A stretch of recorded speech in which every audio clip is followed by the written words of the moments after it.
السلام علیکم ورحمۃ اللہ وبرکاتہ۔ بسم اللہ الرحمن الرحیم۔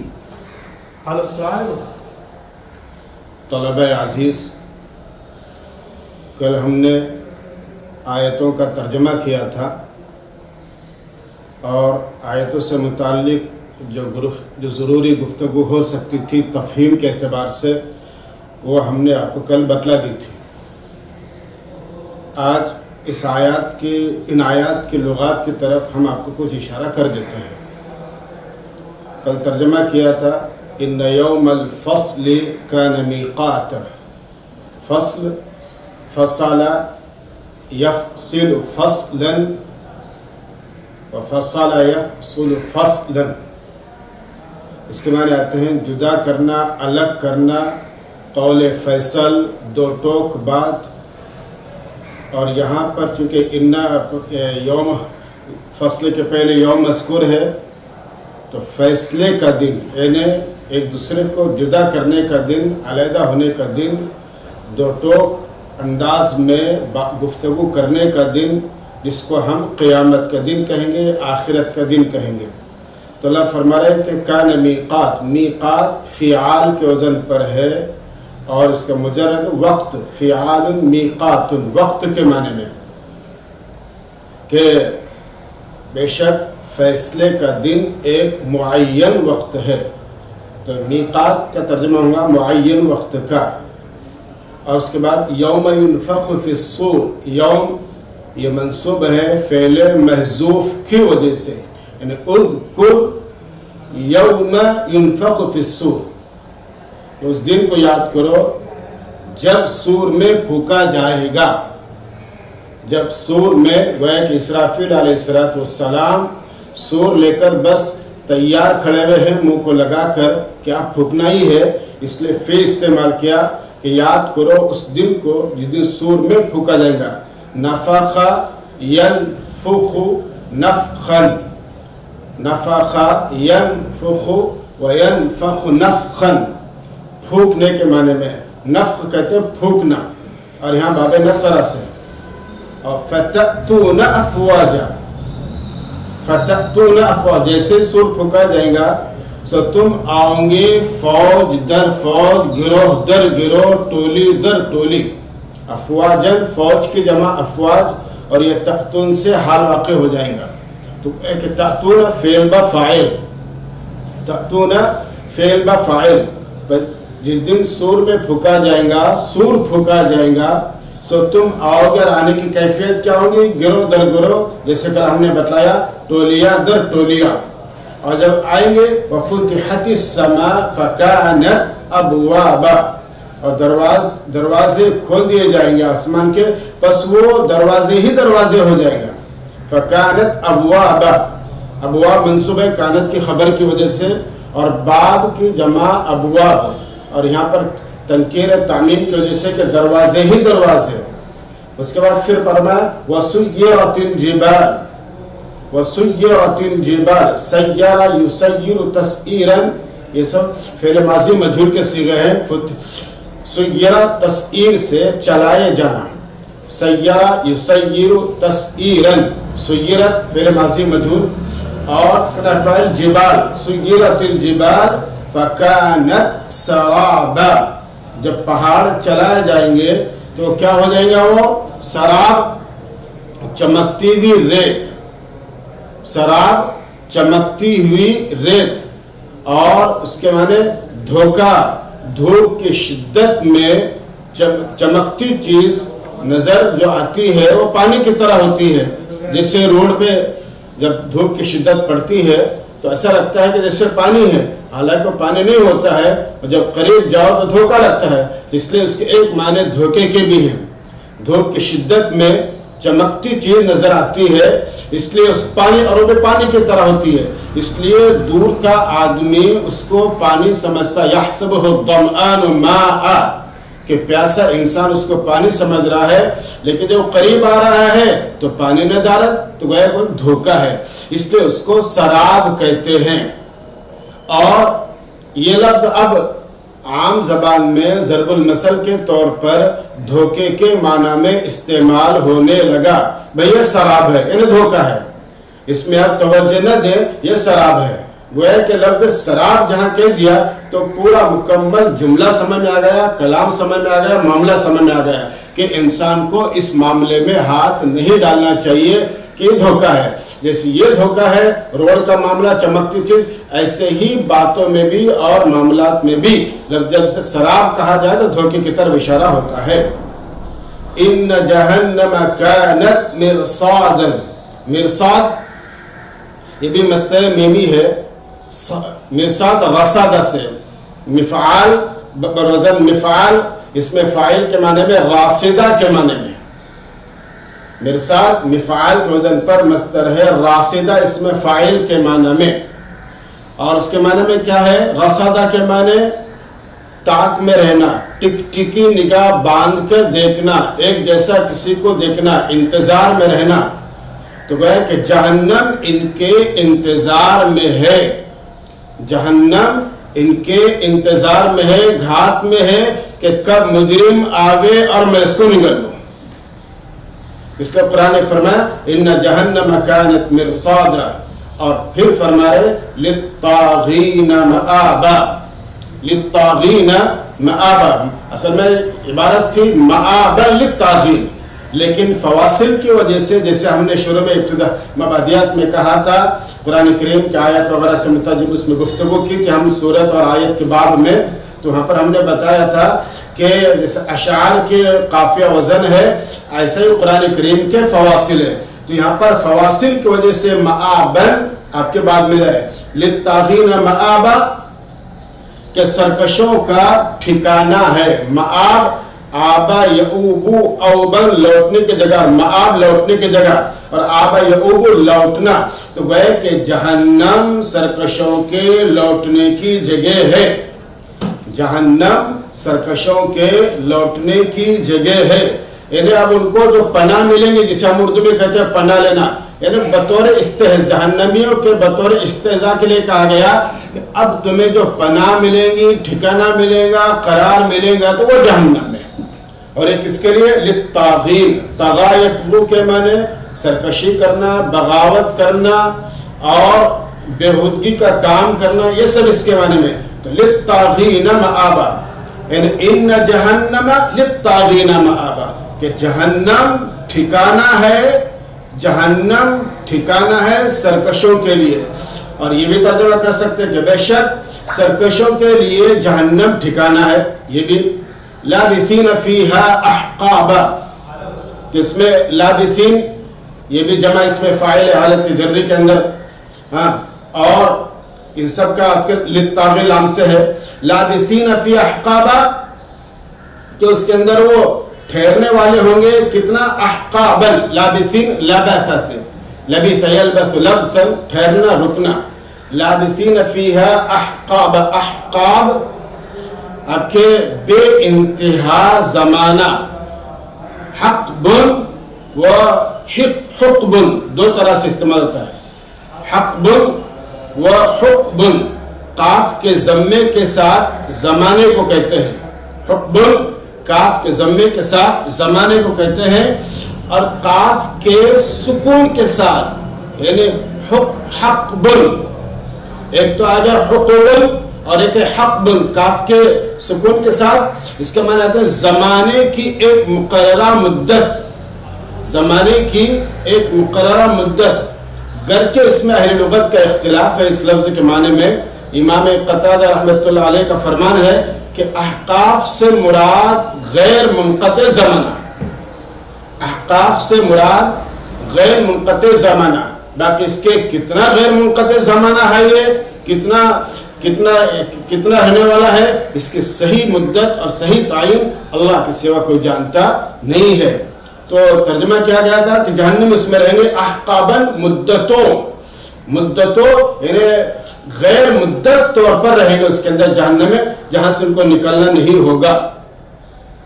اس کے بعد فرمایا لا يذوقون فيها بردا ولا شرابا. لا يذوقون ذاق يذوق ذوقا، چکنا، کھانا الگ ہے چکنا الگ ہے.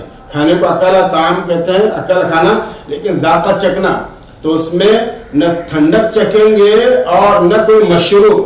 اس لیے کہ جو آدمی آپ کے جب کوئی چیز چکھتا ہے کھانے کی چیز، اس کو راحت محسوس ہوتی ہے، سکون محسوس ہوتا ہے، تو وہاں پر اس کو ایسا کوئی سکون اور راحت بھی نہیں ملے گی اس کو.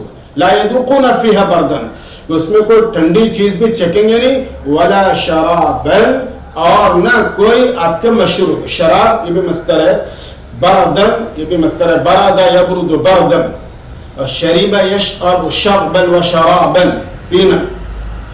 اور یہ لفظ برد کا لفظ حضرت ابراہیم علیہ السلام کے باب میں بھی قرآن استعمال کیا ہے، یا نار کونی بردا و سلاما. اس کے بعد فرمایا لیکن اب اللہ کے ذریعے سے استثناء کیا جا رہا ہے، الا حمیما و غساقا، نہیں چکیں گے مگر بجز، اللہ بجز کیا چکیں گے؟ حمیم کے معنی کھولتا ہوا پانی، حمیم کے معنی کھولتا ہوا پانی.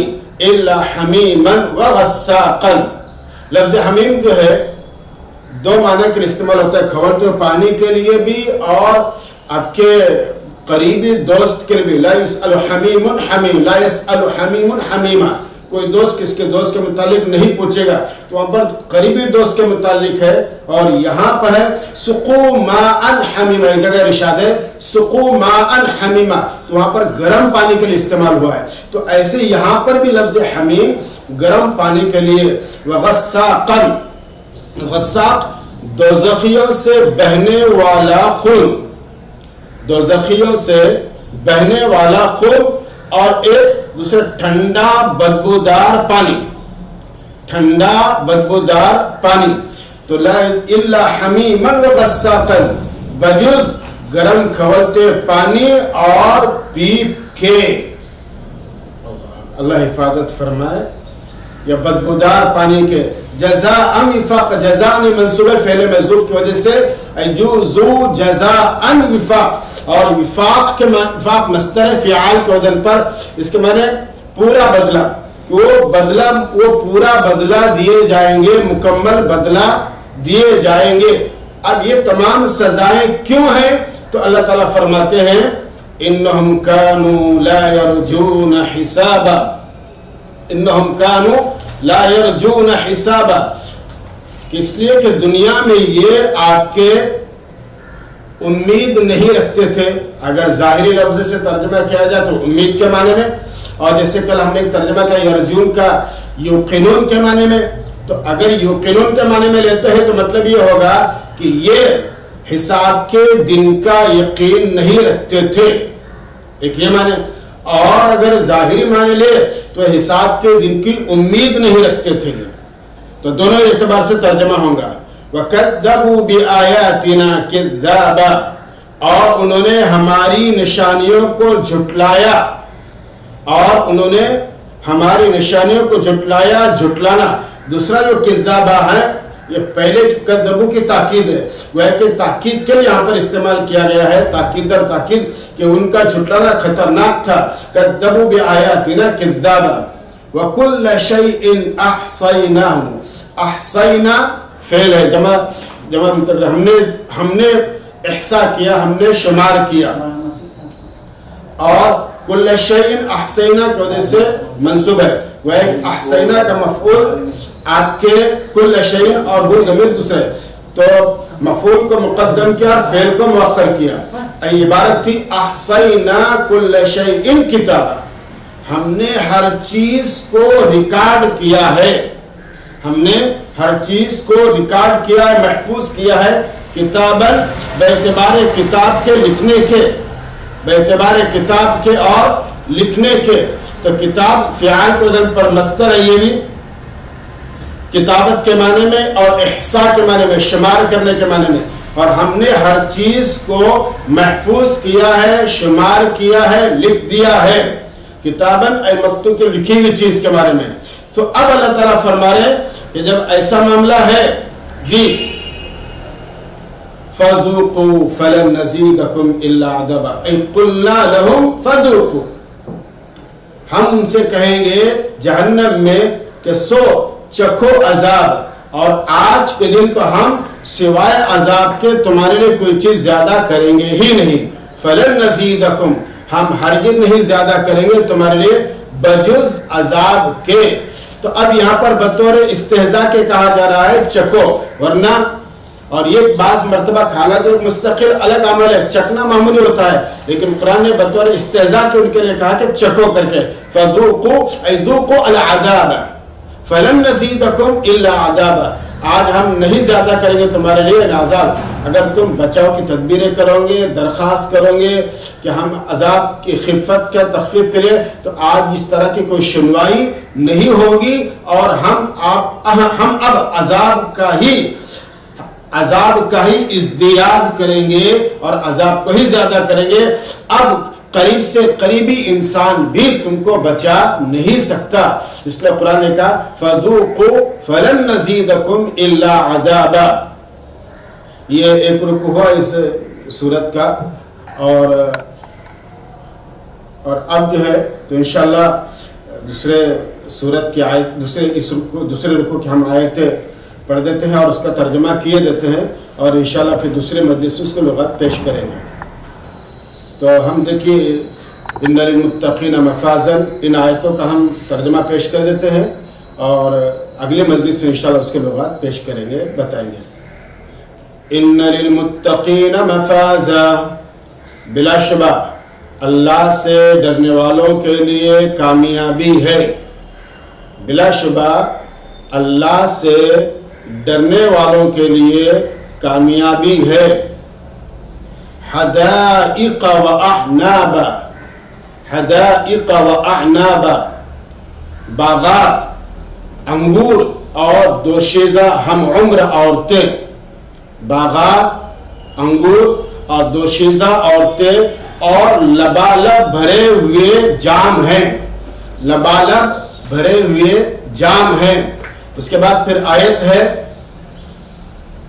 لا يسمعون فيها لغوا ولا كذابا، جنتی جنت میں نہیں سنیں گے کوئی بیہودہ بات اور نہ جھوٹ، جنتی جنت میں نہیں سنیں گے کوئی بیہودہ اور جھوٹ بات۔ جزاء من ربک عطاء حسابا، اے ذو جزاء، اور یہ بدلہ دیے جائیں گے تیرے رب کی جانب سے، عطاء حسابا، کافی انعام۔ یہاں پر حساب کا ترجمہ حساب کرنا نہیں مفسر نے لکھا، بلکہ انعام کا لکھا ہے، کافی کا لکھا ہے، اے کافین، حسابا اے حسابا کافین، عطاء کافین۔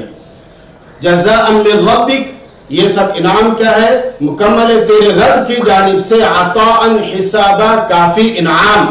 اور پھر رب کو رب السماوات والارض وما بینہما الرحمن، جو آسمانوں اور زمین کا اور ان دونوں کے درمیان کا رب یعنی خدائے رحمان۔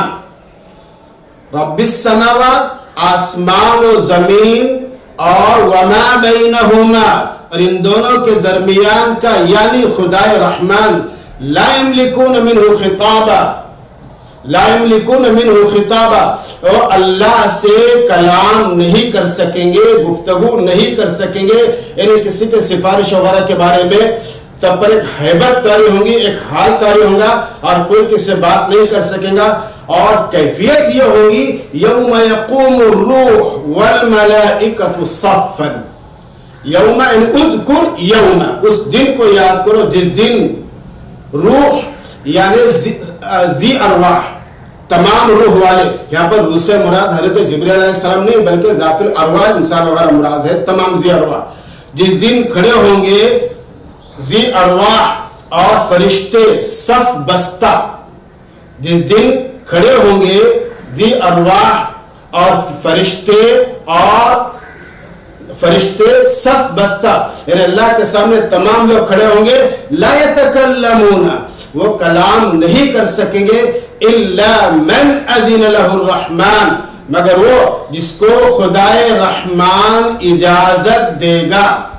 لا یتکلمون، نہیں بات کر سکیں گے مگر من اذن له الرحمن، جس کو خدائے رحمان اجازت دے گا وقال صوابا اور وہ بھی درست بات کہے گا، وہ بھی درست بات کہے گا۔ تو گویا کہ وہاں پر بات اور کلام کرنے میں کسی کے مجال اور ہمت نہیں ہوگی بجز ان لوگوں کے جن کو اللہ اجازت دے گا۔ ذالک الیوم الحق، ذالک الیوم الحق، وہ دن ایک درست دن ہے، حق دن ہے۔ اور جب حق دن ہے جس میں کوئی بات نہیں کر سکے گا اور جو کہے گا وہ بھی آپ کے درست بات کرے گا، اس لیے کہا گیا یہی برحق دن ہے، یعنی جس کا آنا قطعی اور یقینی ہے اس کے لیے کہا گیا کہ وہ برحق دن ہے۔ بس فمن شاء اتخذ الى ربه مآبا، پر جو اپنے رب کے پاس ٹھکانہ بنائے، بس جو اپنے رب کے پاس ٹھکانہ بنائے یعنی ایمان لائے اور نیک کام کرے۔ اِنَّا أَنذَرْنَاكُمْ عَذَابًا قَرِيبًا، اب اللہ تعالیٰ فرما رہے ہیں کہ دیکھو ہم تم کو ایک نزدیک آنے والے عذاب سے ڈرا چکے، ہم تم کو ایک نزدیک آنے والے عذاب سے ڈرا چکے۔ اور پھر فرمایا یوم ينظر المرء ما قدمت یدا، جس دن ہر شخص ان اعمال کو دیکھ لے گا، جس دن ہر شخص ان اعمال کو دیکھ لے گا جس کے ہاتھوں نے آگے بھیجے ہیں، جو اس کے ہاتھوں نے آگے بھیجے ہیں۔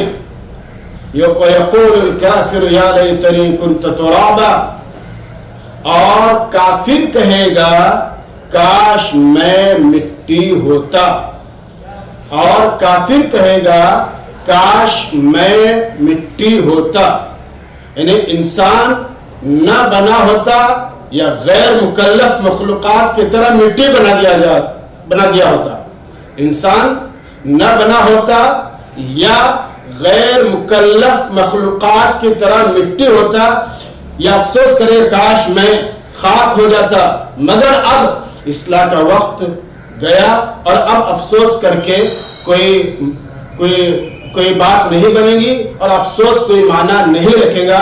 تو اللہ تعالیٰ نے سورت آخر میں ایک کافر اور جہنمی کی جو دل کی کیفیات ہے جو وہاں کہے گا اس کے طرف اشارہ فرمایا، یا لیتنی کنت ترابا، کاش میں مٹی ہو جاتا۔ یہ دوسری اس سورت کے دوسری رکوع کے آیات کا ہم نے ترجمہ کر دیا ہے، اور انشاءاللہ اگلی مجلس میں ان آیات کے لغات اور وجہ ترجمے کی طرف ہم انشاءاللہ توجہ دیں گے اور اس کا انشاءاللہ تذکرہ کریں گے۔ اللہ مجھے اور آپ کو عمل کی توفیق عطا فرمائے۔ وآخر دعوانا ان الحمد للہ رب العالمین۔